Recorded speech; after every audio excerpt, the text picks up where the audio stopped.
Welcome to the Arrington Gavin Show. Real talk, big opinions, and fearless conversations. From the front lines of politics to the latest in pop culture. From breaking sports headlines to the stories that move the world. Nothing's off limits, and nobody's holding back. Arrington Gavin is here to break it down, build it up, and keep it all the way real. So turn it up, lean in, and let's get into it. This is the Arrington Gavin Show.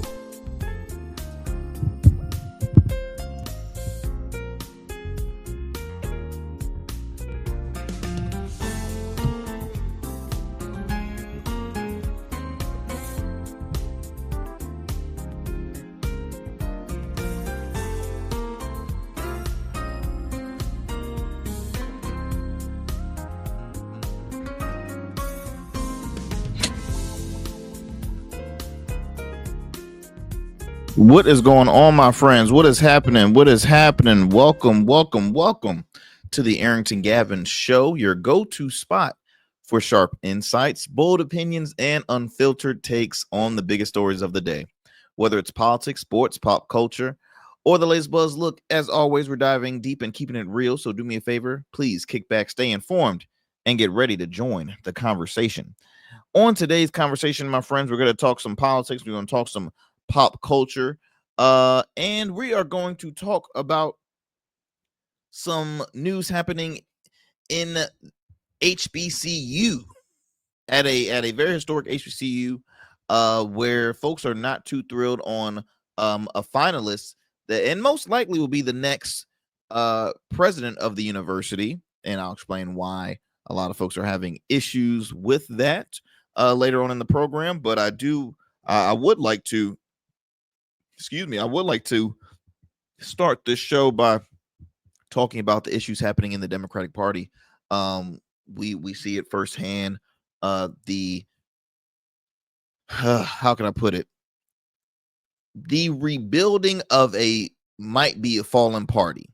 And really, we see that happening on both sides, because a while back I had two guests. I had Mr. Conrad Shezventer, host of Shez Who, and then I had another gentleman. Oh man, don't get me quoting on names. I think it was Chris. Was it Chris Hines? I think his first name was Chris. He was a conservative podcaster. A very popular one that was, and it was a great conversation. I had folks on the left and right, and we're all going over discussions, things that's happening in our world, and we found common ground here and there, but also there were some disagreements with it. Check it out. Don't get me quoting on which episode, but you can look back on demand on through YouTube and or wherever you listen to your podcast and check out that past episode. But one thing Chris had said was, there's just a shift happening in both parties where the original status quo is long gone, right? You have the start of the MAGA party, which is kind of like the new conservative party. You starting to see more of a rise in the progressive movement. So like the established Democrat, that's fallen, right? So we're seeing so many parties being started up. The Forward Party, we got the Green Party, got the Libertarian Party. There's so many parties. People's Party. There's so many political affiliations that you can join. But we're just seeing a downfall, a downward spiral of a lot of these parties that at first you thought, okay, they look out for they're looking out for American people, but we're just not seeing that right now. The Democratic Party alone, no one wants to be a part of that party, because no one wants to be a part of the losing party. Folks are contemplating on joining the right, but then they look at who is in the right. They look at their stances on social issues, stuff that's relatable to all people. They look at how, in my opinion, they're a party of division, because they always have an issue when you discuss race, diversity, right? They always have an issue with that. That's just a party of money. Now, don't get me wrong, money can catch the attention of a lot of folks, but is money the root of all a root of everything? No, it's not. So we're going to talk about that. We're going to talk about the issues that are happening on the DNC, the Democratic National Committee. Then later on, we hope to share some more follow-ups of what's happening in our world at the Capitol. Again, my friends, thank you so much for those who are tuning into the Arrington Gavin Show. I am your host, Arrington Gavin. Thank you for taking 1 hour of your time to tune in to yet another great conversation, another great discussion here on the show. Shout out to those who stream us by way of Rumble, YouTube, Goatverse TV. Shout out to Goatverse TV. Do me a favor, download the app. It's available in the App Store, Google Play Store, Roku, and Amazon Fire TV. Shout out to those who are listening to us on the radio airways by way of WBOK 1230 AM. What New Orleans is talking about. That's right, our fam out there in New Orleans, Louisiana. Thank you so much for chopping it up, tuning into the Arrington Gavin Show. Be sure to tune into the program Monday through Fridays, 5 nights a week at 7 p.m. Central Time, again on WBOK 1230 AM. Also, shout out to our listeners in the Metro Atlanta area by way of WDJY 99.1 FM Straight Talk. You can listen in on the program Monday through Fridays, again 5 nights a week at 11 p.m. Eastern Standard Time. So want to thank those who continue to support the show. We are a growing program. We hope to get in front of more eyes and listening in more ears. You can also listen to us wherever you get your podcasts, whether that's Spotify, Apple, iHeart, Odyssey. We're available on all podcast platforms. Also, I love to mention too, if you're on social media, please follow us on our social media platforms like Instagram, Blue Sky, X, formerly known as Twitter, as well as as well as our Substack. Please subscribe to our Substack. We are we tend to we extend the conversation that if we don't have the time to share it here, we put it out on Substack, and then sometimes we'll follow back up talking discussing it on the next show. But Substack is a platform that we're new to, so please subscribe, follow. I truly appreciate it, and all the above. All right, my friends, let's get it going real quick with our fun fact of the day. We love to always throw in a little fun fact to get the juices flowing here on the Arrington Gavin Show. So on today's fun fact, as I pull it up, today's fun fact is: did you know that 70% of millennials would rather have pets than kids? 70%. That's a large number. 70% of millennials would rather have pets than kids. It says here a recent study found that the 70% would, as I mentioned, rather have pets than children. With rising costs of living, limited housing, and concerns about the future, many are choosing furrier companions over starting families. Pets provide emotional comfort, companionship, and are far more affordable and flexible in lifestyle. For a generation shaped by financial stress and societal shifts, pets feel like a safer, more fulfilling commitment. This trend could reshape society in the coming decades, from housing designs to marketing the long-term demographic. It's more than a fade. It is a culture shift. All right. Now, when I saw this, I'm like, oh, that's interesting, because I put myself in this boat, right? I'm not going to speak for my wife, but I'll put myself in this boat. So I'm a millennial. It's funny. I just spoke to one of my best friends who, him and his wife and their 3 kids, they're moving back to the area. And one of my other friends, because it's a trio of us, everybody's parents at this point now, and they're always asking, Aaron, when are you and your wife gonna have children? When are you? I have my family asking me, like, when It's time. When are you gonna have children? Come on, you know I'm not getting any younger. When are you gonna have children? And for one, it's our business. Okay, so please do not strain us, do not pressure us, because that's the worst thing to do, is do something when you're under pressure and not truly do it for yourself, right? I think marriage, parenthood, where you're moving to, like sometimes when family gets involved, it can be very difficult. Uh because you're like, well, I guess it is, I guess you're right. I guess you're right. You're never thinking for yourself. And then when you finally do, whether you get married or have a child, people don't want to help. Those same people that was nagging you to do it. And it's like, okay, time to babysit. Woo, well, I got something to do. Hey, time for tuition. Woo, well, you grown. That's Joe fit. They ain't my kids. I mean, come on now. Am I lying? Am I lying? Everybody think it's a beautiful thing. Everybody wants you to become a parent, but then it's like, okay, when you're in the heat of the moment and you need the help, are they always going to be there for you? And I'm not saying that's a normal thing, but that does happen. That does happen. Someone tells you, "Oh, you need to get this." Everybody always telling you what to do, what to this, what to this, what to that. And I'm like, look, is it a problem with not having children? I mean, I'm just having a conversation with you all. Is there pros and cons of having children? Is it, were you a person that was pressured into having children, or was this on your own? Um are you team have kids, or are you team not have kids? And if so, if you are not the ones that don't have kids, do you feel like folks look at you differently when you're like, at an older age and you say, no, I never had any children? I mean, look, I always told my wife the same thing. We never can predict the future.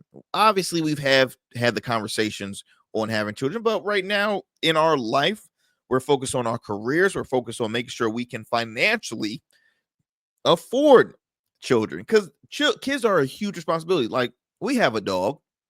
Look, hell, our dog has health insurance.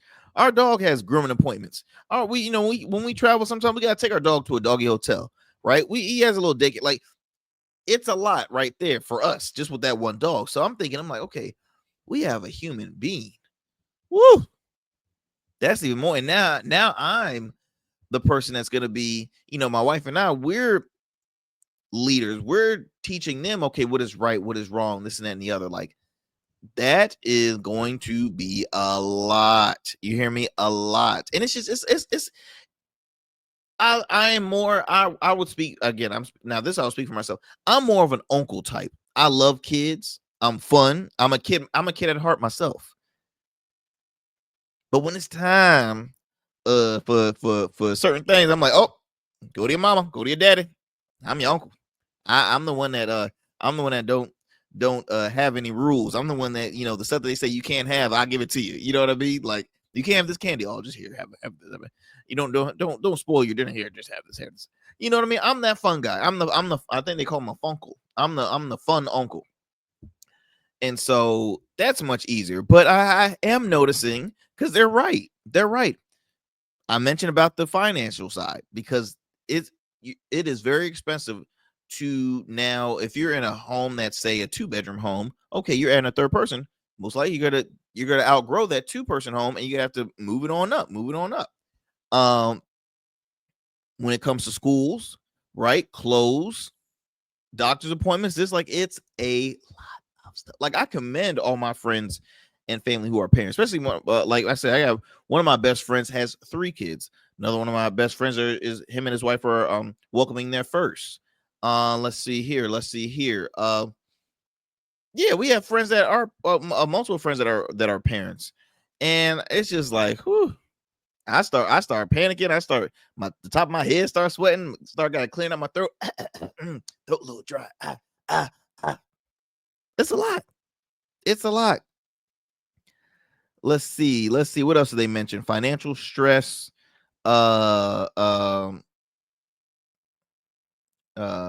Limited housing. I mean, that goes back to the financial and cost of living, concerns of the future. We live in a world where, I'm sorry, but women do not have all the rights as they should.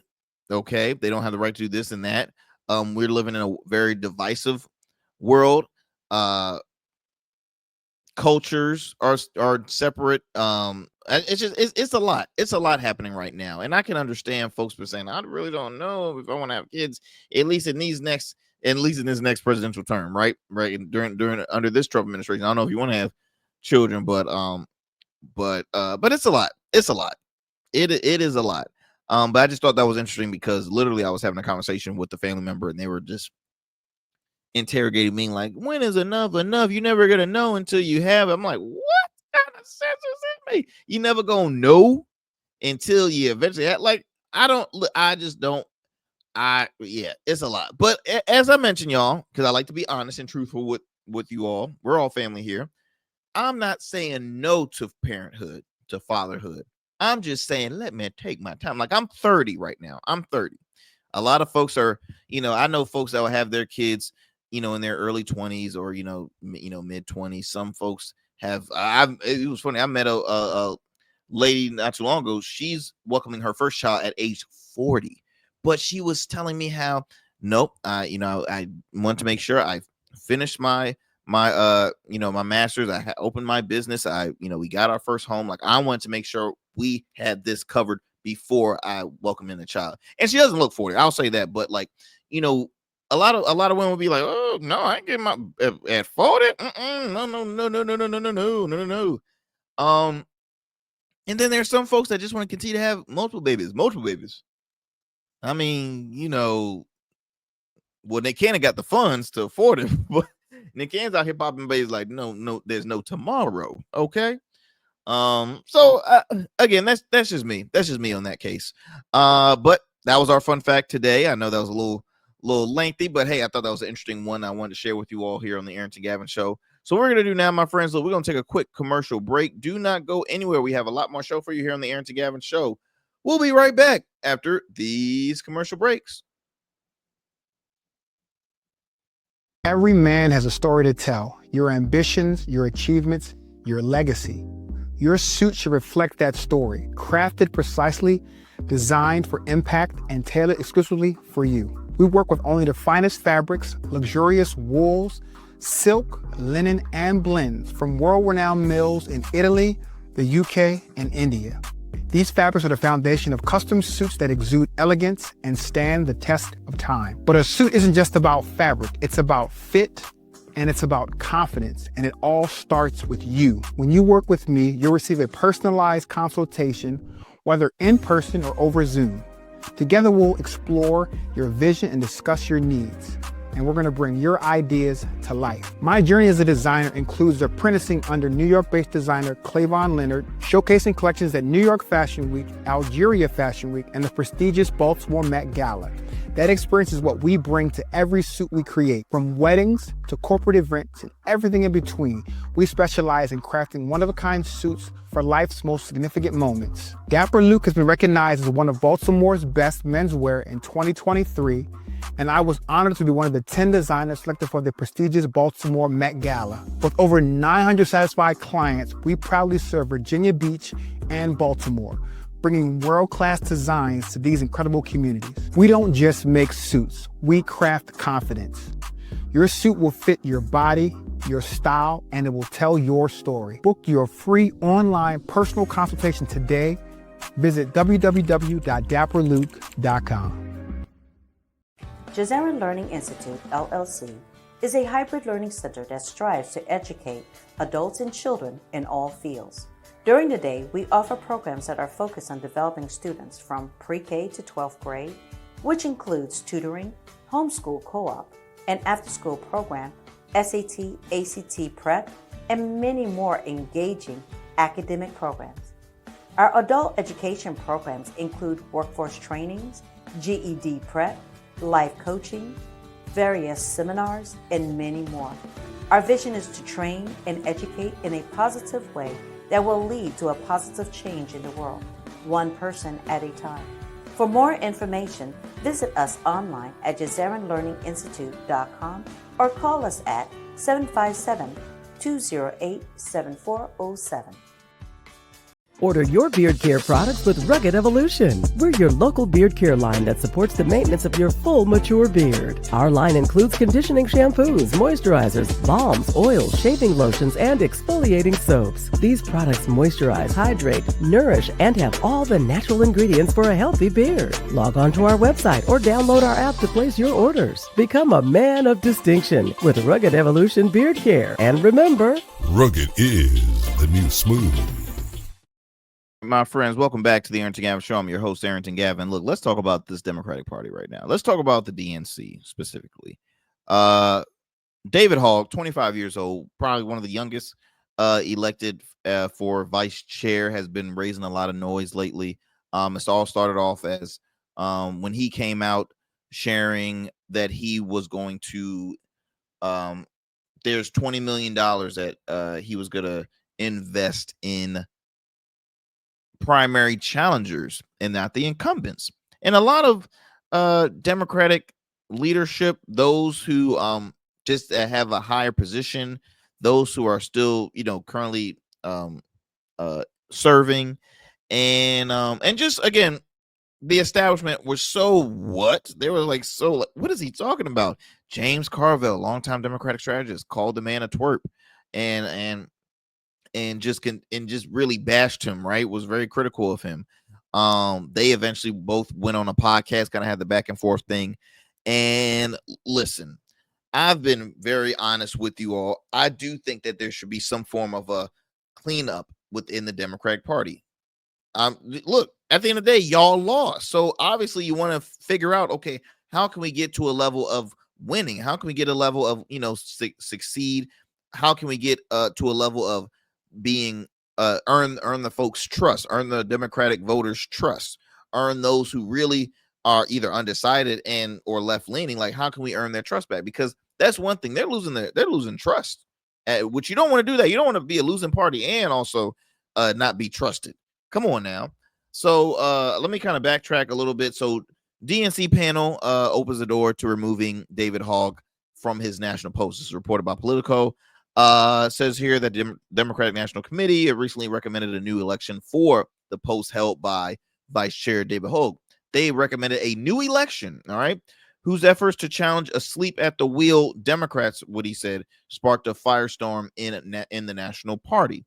Now, while the panel's move was based on procedural complaint unrelated to broader controversies, Hogg, the committee, is giving DNC members another option to squeeze the vice chair after he promised to spend $20 million in Democratic primaries against incumbent House members in a safe blue state. Now, the issue, I think, more is the fact that he's choosing in the safe blue states and not those that it's like they're just really, really hard. We need to try and win this because it's a red state, red districts. We need to start not focusing on the blue districts that most likely we're going to win regardless. Even though he's saying we're not going after the old incumbents, you're kind of saying I'm going after the old incumbents. Again, you have somebody in Congress that has been having a winning record since day one in his district. You now want to put money to his challenger to get him out. He's like saying, why are you doing it? Or she's saying, why are you doing this? I'm good on this side. Focus on the ones. And in my mind, as a strategy move, I would say the same thing.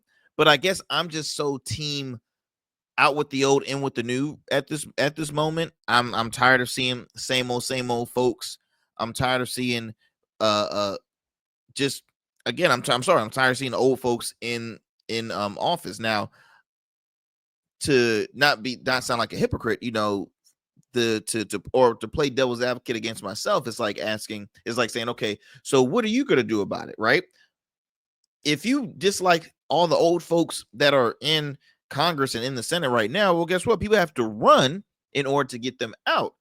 That's what he's saying, right? Hogg is saying, look, I'm investing in those newcomers because they're just as passionate, they're just as knowledgeable, they have what it takes to compete right now. Because again, you can't keep the same format, the same conductors, and y'all been losing at losing the House and Senate. Y'all can't. So let me play you this soundbite. This was David Hogg. I believe he was on Real Time with Bill Maher, and after receiving all the criticism that he's still receiving at this very moment, he was giving his honest opinion on, like, okay, look, I'm 25. I'm the vice chair. This, if y'all trying to win here, this is what y'all brought me for. This is what y'all elected me for. I'm passionate, but I have the knowledge of saying, okay, what is a winning strategy?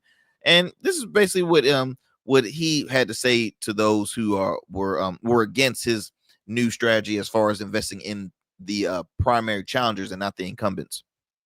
There have been a few members that have come out that have said, well, if I retire, my life is effectively over. And what I would say is, get over yourself. This isn't about you. Right. This is about our country, and it's about your constituents. Nobody is I don't care if you've been there for decades or just one term. That seat is not yours. It is your constituents. That is who you're there to serve. And if they choose to serve somebody else, so be it. That's all we're trying to do with Leaders We Deserve, is give people the option to vote for somebody that isn't necessarily the same person that's been there. There have been a few members that have come out. Now, I totally agree with that. I totally agreed with what he had to say. He at the table also was Donna Brazil, who was a former DNC chairwoman, very well respected. I always enjoyed her commentary, her political commentary. Very, very smart woman. As I continue, it says here, Hogg and DNC chair Ken Martin, he's a newly elected DNC chair, have been dueling over Hogg's plans. Most recently, Martin said Hogg should either sign a neutrality pledge or step down from his post. Again, I'm trying to see. This is my issue with the Democratic Party. Try out new things.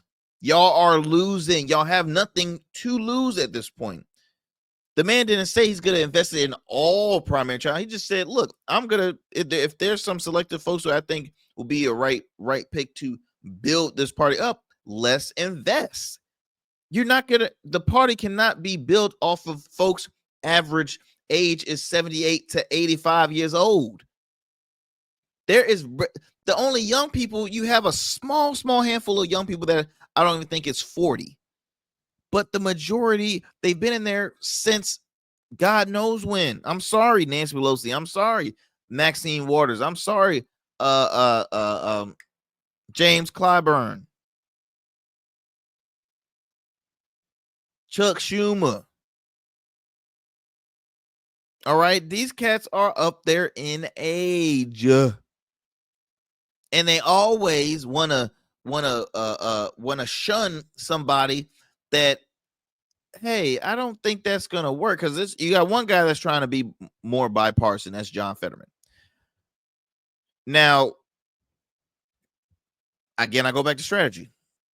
They were doing all they can to keep a winning seat for the in the Senate, because John Fetterman would have lost by a TV doctor and Dr. Oz, which he is a doctor, but I mean, he's a personality. And Dr. Oz had never had any political background ever until he ran for U.S. Senate. Now he's serving in the Trump administration right now.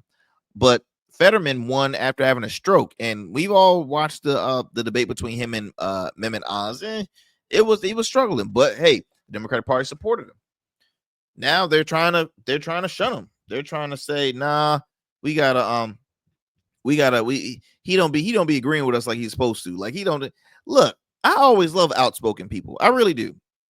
I agree with them at certain levels, and I disagree with them at certain levels. Like, to me, Joe Manchin and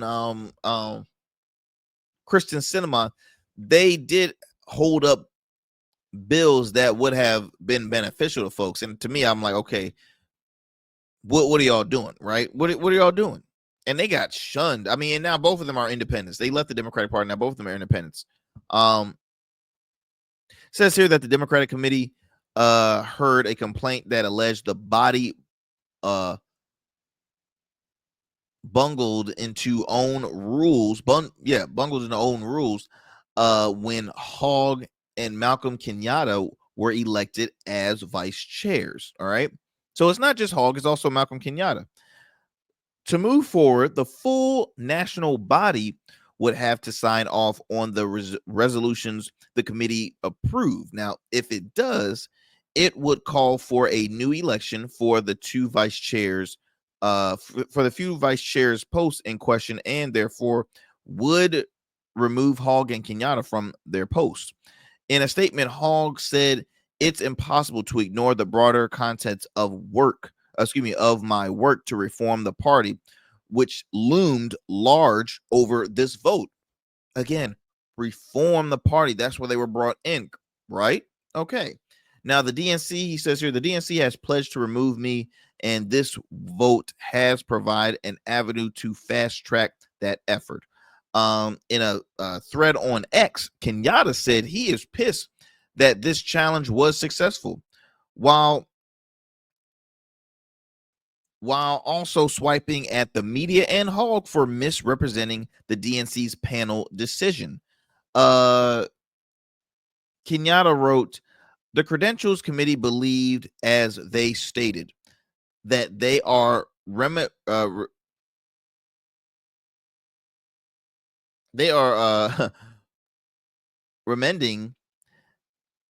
a procedural flaw, but doing so the way they did is a slap in my face. I'm frustrated, but I'll be okay, Kenyatta wrote, adding in another post that this story is complex and I'm frustrated, but it's not about Hogg. I mean, to me, I don't know, man. It's annoying on both parts, because even though he's saying it's not about Hogg, now it's about the both of you. Why even make a complaint saying he's making it about himself? Like, I don't understand it. And maybe it's because if you really read the news right now, it's talking mostly about Hogg. We're not ignoring Kenyatta, but I mean, Hogg is the one that brought out the whole investing in primaries. Now, here's a soundbite of Malcolm Kenyatta, DNC vice chair. He was recently on the Karen Hunter show, which you can tune in. I believe her show's on SiriusXM Urban View. I'm a avid listener of the program. I enjoy it. Let me go ahead and share that clip for you all, and we'll talk on the other end after that soundbite. Now, this clip is about 3 minutes and some change, so it's going to be a little lengthy. But again, I want y'all to listen to the full context, and then we'll talk on the other side and kind of dissect that clip. I am, like everybody else, a human who won my election in an overwhelming fashion. Am I pissed that now I'm being asked to run again after getting the most votes of anybody who ran for vice chair? Yes, I'm pissed. But I also recognize that, listen, they made a decision. Evidence was brought, arguments were made, they made a decision. And, I can announce here on your show that, I welcome that new election. I welcome the opportunity to talk yet again, not only to the DNC, but to talk to Democrats everywhere about how we build this party. Now, let me just make 2 final points about David's lies and what really got me upset. This challenge brought by the person who lost the election was filed in February. Because of the timeline, you have to bring the challenge, right? And then we get a certain number of days to respond. She gets a certain number of days to respond to our response. And all those things, it's boring, but it drags out the process. And so that means that a challenge she made in February was not heard until May. David's first press release out was, see, the DNC is hypercharging something to get me out. And then he had the, nerve and the audacity after sending out that press release to send me a text message and say, oh, hey, Malcolm, I'm so sorry you got caught up, in this. Let's talk soon. And I responded to him to basically, say, how dare you try to text me privately and say you're so sorry, and then publicly you're lying about the timeline and making yourself the victim in a scenario where you were never, the victim. Listen, as a Black man in America and in this country, I know exactly what it means to live in a country and to be in a party that doesn't always love me back. But I decided to take on this role because I know what we can be. And because I know at the end of the day, if we are going to stop fascism, if we are going to stop all the things that I laid out, we need a strong Democratic Party. And I welcome the opportunity to take on the hard work to do that. And that is what I have done for 103 days. And 103 days since I've been in this role, I've traveled over 20,000 miles for this party, been to 8 states, held over 36 events, including multiple fundraisers that I'm not even including in the events. David Hogg has spent his time going on, TV, bashing the Democratic Party. Now, listen, to be clear, the Democratic Party has reasons that we should be upset, reasons that I'm upset. But spending every day on TV saying we suck is not changing the party. Doing the boring work of changing our rules, the way that Ken has moved forward. And people should understand this. I know that a lot of your listeners don't know Ken Martin, but Ken Martin was literally the person who led the reform package when Bernie and Hillary had their big blow up in the 2016 race. And you had all these people saying the party put their finger on the scale for Hillary. It wasn't fair. Ken Martin is literally the person that brought forward the package to change the way superdelegates are counted at our conventions, to democratize the process. And as chair, he put forward an almost 20, point plan of doing things that structurally change how the Democratic Party does business, including, Karen, giving up his authority to appoint members to critical committees. There's been no chair in the history of this party that has actively said, I want less power and I want people to vote. No chair has ever done that. This chair is doing that, and we're not allowed to talk about it because David Hogg has taken everything that we've done and made it some attack on him. And he said in these meetings with me, when this was rolled out, knew that these things like the neutrality pledge had nothing to do with him. He never talked about, doing, the Leaders We Deserve thing at that time. And then he goes out into the press and tells truths and half truths. And as I said, I've said nothing about it for weeks and weeks and weeks, but I'm saying something about it now. And if you are somebody who says, I like that David Hogg is fighting the party, you should also know that David Hogg's not being honest with you. I am, like everybody else, a human who won my. So that was a lot, right? That was a lot to unpack. So what Malcolm Kenyatta just said right there, he's all for a new election. He's pissed because he's like saying, look, I worked hard to get the votes to win vice chair, but look, I'm up for another one because look, I won the first time. Why not? Which is fair. But he uses that, he shares his frustration with David Hogg, right? So now you got like basically new committee members that are frustrated with Hogg. Everybody's against Hogg, right? And in my mind, I'm not like, I hear Malcolm's frustration. I understand why he is frustrated, especially if Hogg is coming from, from Malcolm's words, is saying, hey, he's being untruthful. He's not being honest. For one, when has like any politician truly been honest? that's what I really want to say. Honesty he's never really found in politics. But two, y'all are doing basically another election on your guys' posts. Doesn't it seem like Kenyatta is sharing why he should stay and David should leave? Because remember, him and David Hogg are vice chairs. So in my opinion, it almost sounds like he's campaigning for a primary or something. Like, look, this is what he said. This is what he is not being honest. I mean, it's typical politic BS in my opinion. And my personal opinion, handle y'all ish, because at the end of the day, Democratic voters don't want to hear about this. They don't want to see all this back and forth whining, because this is what frustrates them even more. This is why so many people are leaving the Democratic Party. Y'all can't get y'all ish together. Y'all having these issues on the highest level, and it's like you're talking like, for me, I don't want to hear about complain about this guy. You just do you and keep it moving. Now I get it. He's pissed. He got a vent. I get it. He said that he's been going 20,000 plus miles all the time to, get his message across. He's complaining that David Hogg has been going on TV bashing the party. Now, again, I look at, hey, look, out with the old, in with the new.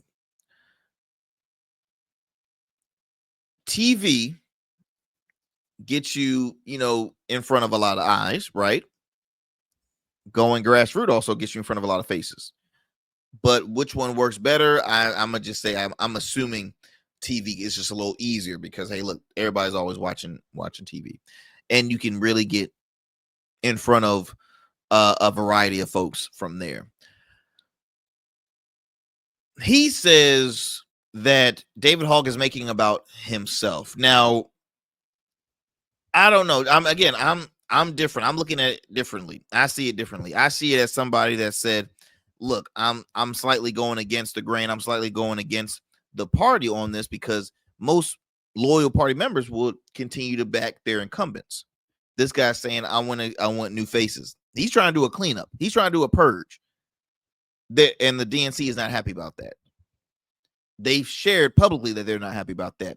Every time somebody speaks, that is a long time left-leaning a supporter, they will talk about their frustration about David Hogg. They don't mention Kenyatta's name. So I don't even think it's more like David Hogg trying to make it him and putting it all on himself. I just truly think that that's what you see now in the public. That's what the elites are talking about. That's what they're sharing out to the news. So, I mean, is he hating like, hey, all the attention is getting drawn on him? Like, I'm confused here. I'm confused. I really am. But look, what y'all doing in general is not a winning strategy. I'm just gonna leave that out there for you all. For you Democratic voters out there, I mean, what's your take on it? And look, I'm an independent. I lean left. You can consider me a left-leaning independent, but I'm not married to any parties. I vote on, I voted on the right. I voted on the left. I would say this: I voted more left than right. Socially liberal, fiscally conservative at some points. But in this case, I want to see the left do good. I want to see the left do good because right now the right is on some ish, and I want to see the left doing good. But y'all have got to get your stuff together. You hear me? Y'all have got to get your stuff together. Oh my gosh! Let me digress from this story, y'all. Let me move it on to that came across my feed recently. This actually happened in the state of Louisiana, so pretty close to my WBOK family out there. So let me see if I can pull this up right here. Says here that a Louisiana jail, all right, Louisiana jail recently was put on lockdown, and I'm like, wait a minute, what? A jail, because they had recently had 11 inmates had escaped. So this is pretty recent. Let's see here. This is actually this up police chief. Let me go ahead and share this soundbite for you. And we'll talk on the other end. Give me 1 second as I pull up this soundbite, which, I mean, 11 is a big number. That's a large number when it comes to prison breaks. Now, by the time y'all tune into this, hopefully they've already caught the individuals that escaped, because I take it that they're not good people, obviously. Let me go ahead and play you this soundbite real quick.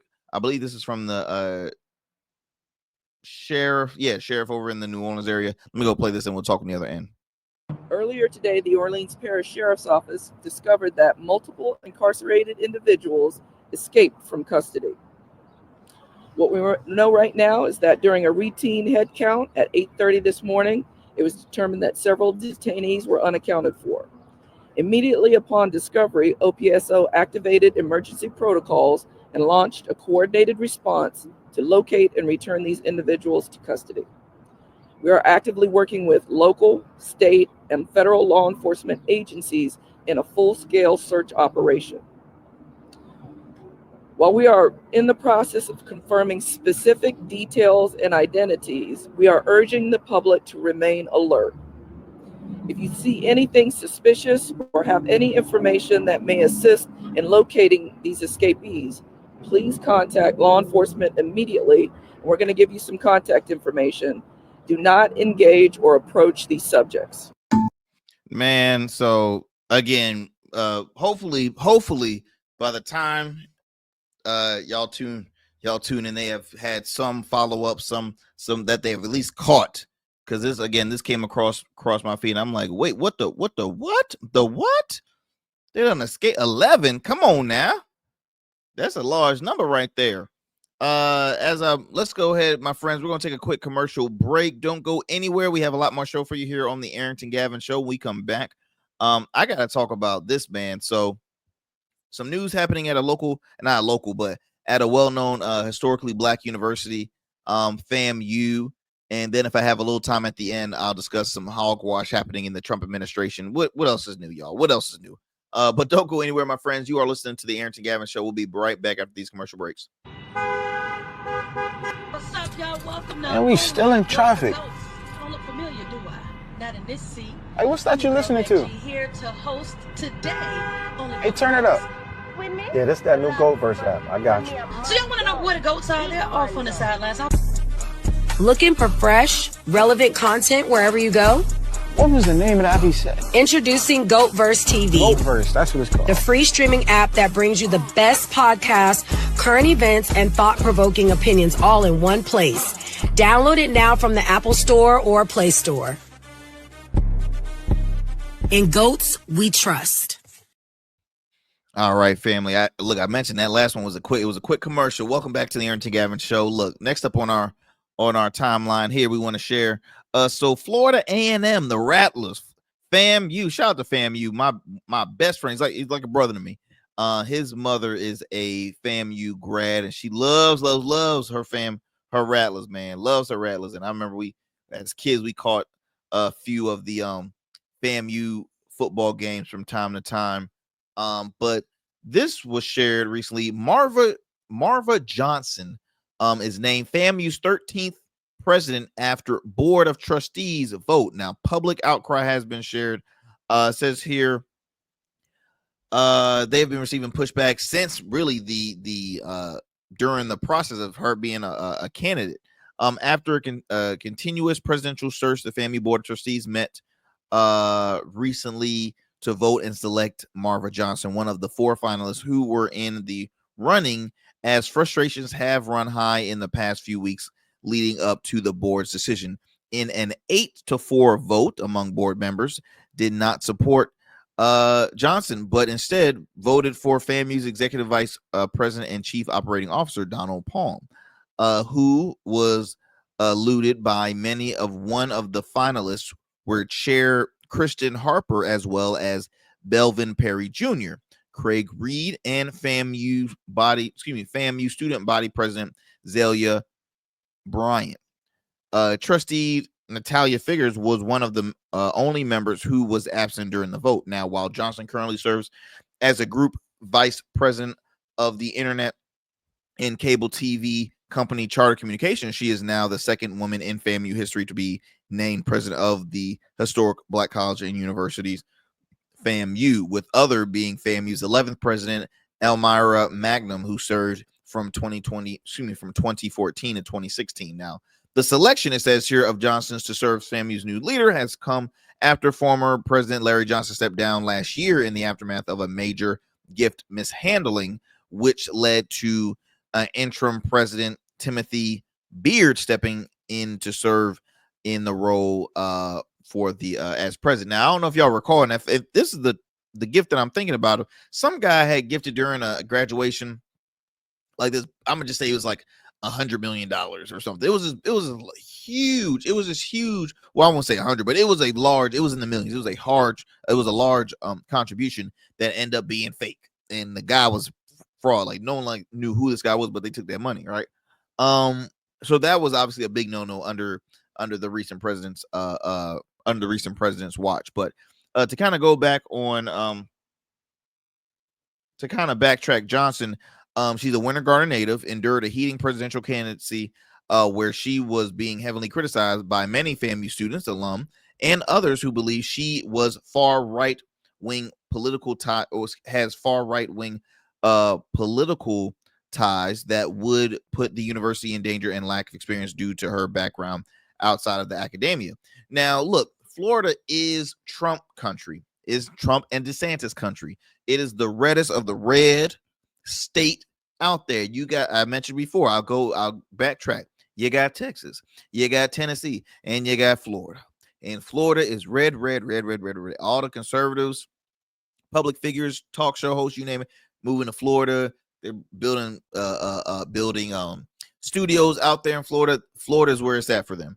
Now, it says here, despite the concerns, Johnson remained optimistic about securing the president position to make efforts of giving FAMUs a seat at the table. I quote, it says, I was not sent here to dismantle FAMU as a political appointee in the administration of the governors Rick Scott and Ron DeSantis, said in a recent public forum on campus during a visit, I would love the opportunity to work with you and to grow FAMU. Now, she worked under Rick Scott and Ron DeSantis. Both of them are as right wing as it gets. You hear me? Now, besides being Palm, Johnson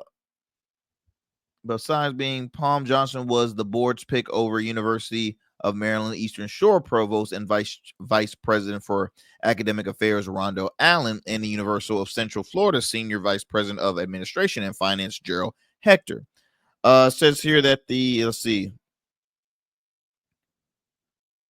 So salary wise, they're thinking it might be between $450,000 to $750,000. That's what they're voting on right now. Which is that's some big money right there. But there's been so many folks that has shared their frustration on this, man. I mean, Will Packer has shared his frustration with this. Will Packer, let me see here. Okay, I believe that was one of the most well-known because he's alum from FAMU. Will Packer, the film producer, director, creator, all that jazz, was not happy with the selection. And then there was a petition of folks. There was I got a list right here. It says here, Alpha Phi Alpha Fraternity Incorporated. Will Packer used his platform to speak out against the move to add Johnson to the list. He said here that HBCUs are under attack. MAGA is trying to take over leadership at several of our beloved institutions right now. FAMU is in the bullseye. Hear me loud and clear. He said that on Instagram. And so it's a lot. It's a lot that's happening right now. And they're absolutely right though.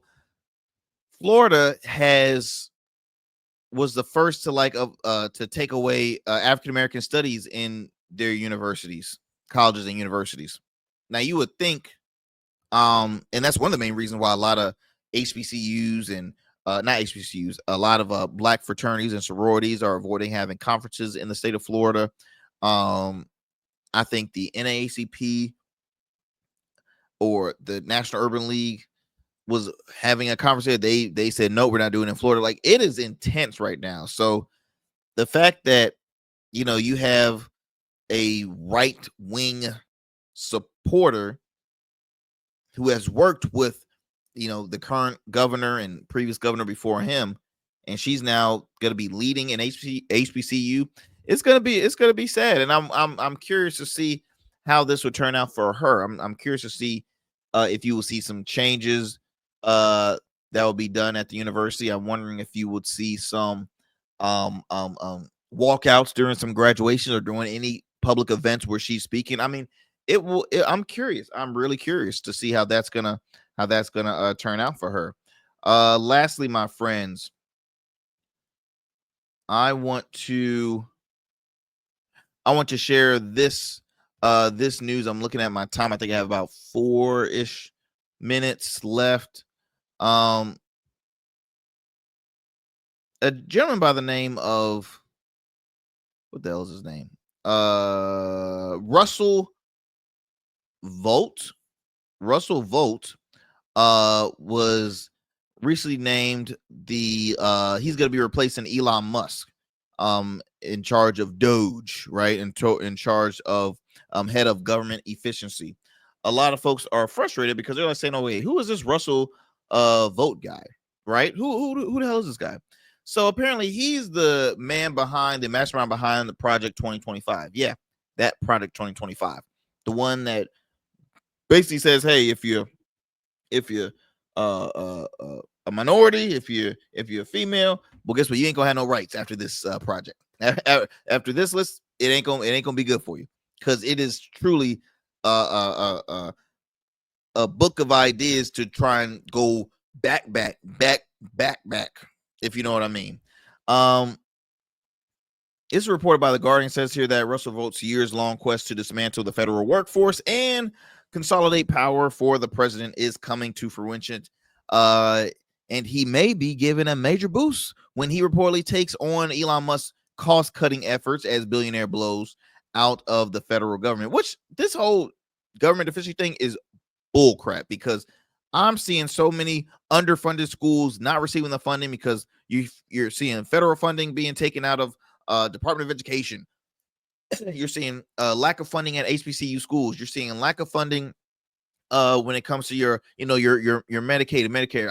I'm coming across so many folks who are losing their jobs, federal workers who are losing their freaking jobs, and it's sickening. It is sickening. You tell folks, they got to be in the office. It can't be no remote learning. So they move towards you, and then every day they're looking in the email, "Ooh, do I have a job there?" That's not how somebody should work. That is scary.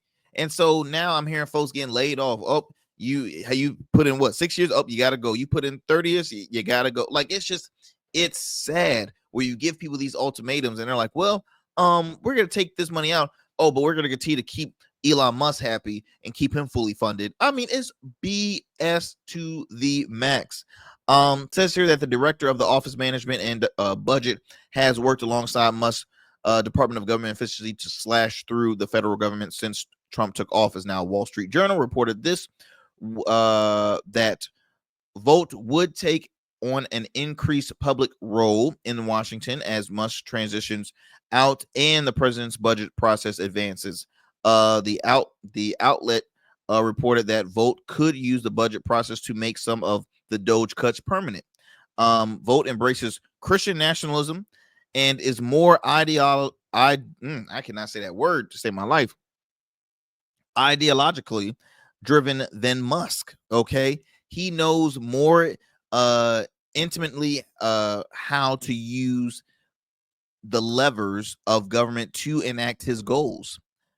He was a key figure, as I mentioned before, in Project 2025, a conservative manifesto to guide a second Trump term, and authored a chapter on how to lead the agencies he again tasked with leading. Tasked with leading. Now, I'm gonna have some time to talk more about this because it's a lot more than I want to share with you. But the sad thing is, my friends, conservative commentator Tucker Carlson said he thought Doge was bringing in exhilarating rush and creativity to slashing the government, praising the agencies ousted out of the box thinking comfortably and risk and leverage. That's coming from Tucker Carlson, another freaking right-wing nut, in my opinion. But friends, as always, I always say, keep stuff in prayer. Keep stuff in prayer, because it's we just gotta keep each other uplifted. We gotta vote. You gotta vote. These midterms are extremely crucial. Without you have to vote. You have to vote. Your vote is your power. You got to keep your constituents, your elected officials, foot to the fire. You really do. You really do. But look, I'm going to continue this conversation about this Project 2025 guy now getting a job in the White House. We're going to talk about this more on the next show. But again, my friends, thank you so much for taking the time. Tune into the Arrington Gavin Show. I will see you next time for another great episode here on the Arrington Gavin Show. Peace and blessings, y'all. I'm out.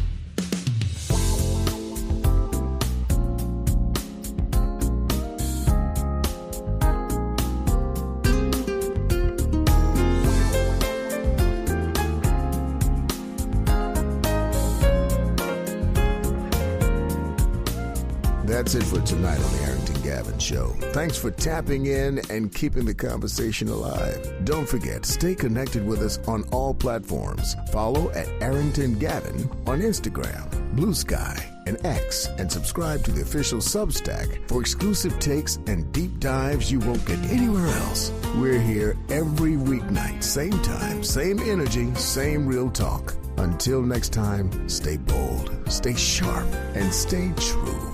That's what we do on the Arrington Gavin Show. Peace.